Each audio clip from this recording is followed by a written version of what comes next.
Every child's success story starts here. Every student who steps into Success School shines with brilliance, sculptured by teachers, polished to perfection. अस्सलाम वालेकुम नाज़रीन, आइए नज़र डालते हैं देश की राजधानी नई दिल्ली और उत्तर प्रदेश से कुछ खास खबरों पर।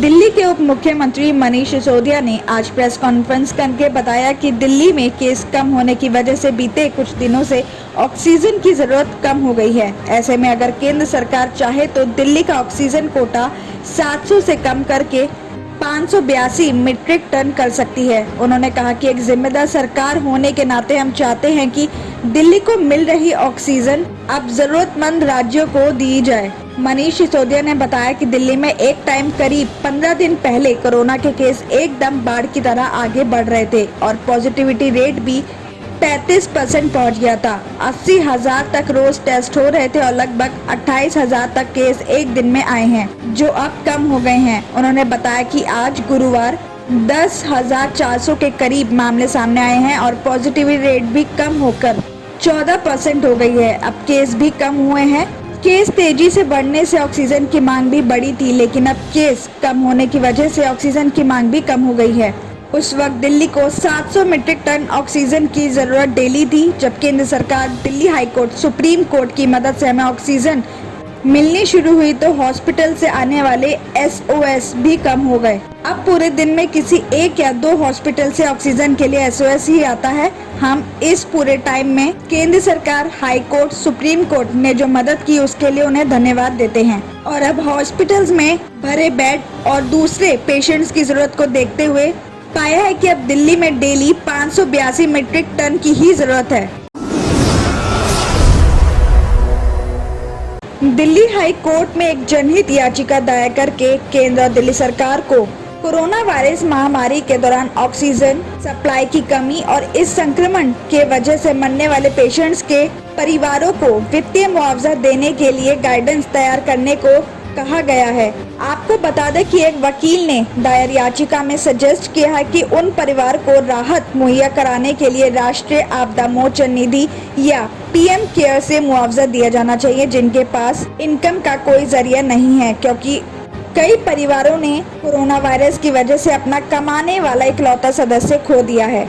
वकील पूरव मिधा ने अपनी याचिका में कहा कि अगर कोरोना वायरस से मरने वाले लोगों की संख्या अगर ज्यादा लेवल तक बढ़ रही है तो सरकार को ऐसे परिवारों की मदद के लिए एक मुआवजा योजना बनानी चाहिए।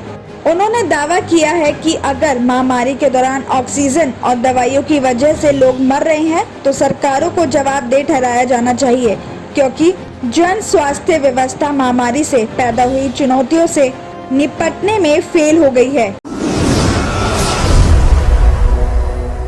नोएडा से खबर आ रही है कि सगे चाचा ने अपने बेटे के साथ मिलकर अपने ही 11 साल के भतीजे का अपहरण करके उसका गला दबाकर हत्या कर दी। आपको बता दें कि चोटपुर कॉलोनी में मंगलवार रात को हुई इस घटना के बाद कोतवाली फेज 3 के पुलिस ने आरोपी चाचा, चचेरे भाई के साथ 3 लोगों को गिरफ्तार कर लिया है। पुलिस के मुताबिक चोटपुर कॉलोनी के रहने वाले गरीबन एक प्राइवेट कंपनी में काम करते हैं। वो अपने 2 बेटे और अपने परिवार के लोगों के साथ रहते हैं। मंगलवार देर शाम को उसका बेटा अभिषेक लापता हो गया था। इसके बाद घर वालों ने काफी ढूंढने की कोशिश की, लेकिन उसका पता नहीं चल पाया। इसके बाद पुलिस को खबर दी गई और पुलिस को जांच में पता चला कि अभिषेक का चाचा मनोज और उसका चचेरा भाई कुणाल अपने ही परिवार से रंजिश रखते हैं, तो मामले का खुलासा हुआ।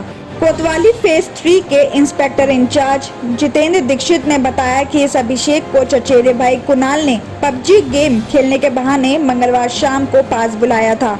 इसी दौरान कुणाल और उसके पिता मनोज ने अपने साथी के साथ मिलकर अभिषेक के पिता से 10 लाख रुपए की फिरौती मांगने की कोशिश की।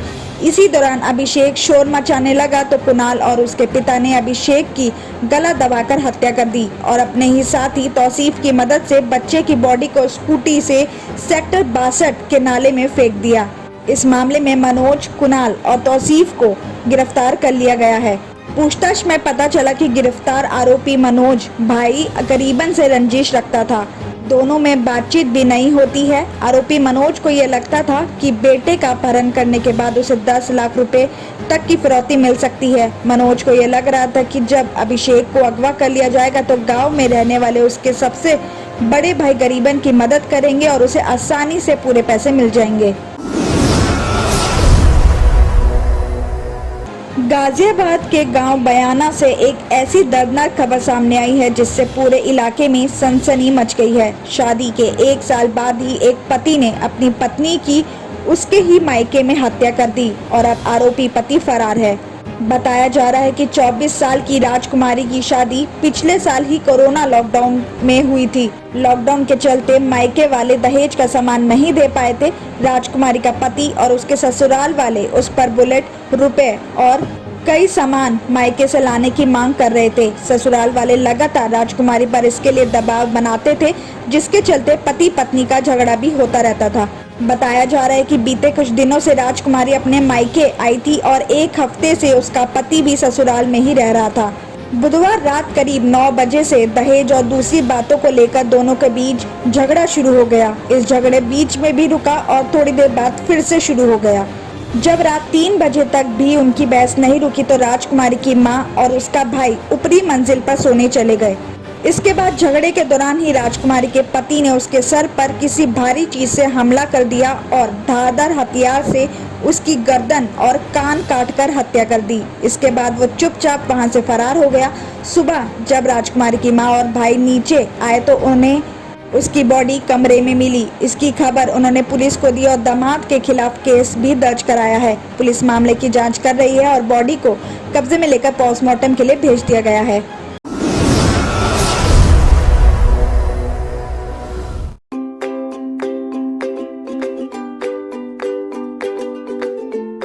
Every child's success story starts here, like a multifaceted diamond. Every student who steps into success school shines with brilliance, sculptured by teachers polished to perfection. If opportunity does not knock, I will build a door. To us, success comes in cans, not in can'ts. Success is falling 9 times, getting up 10.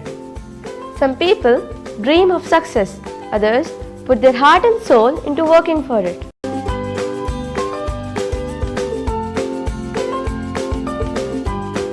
Success, finding oneself.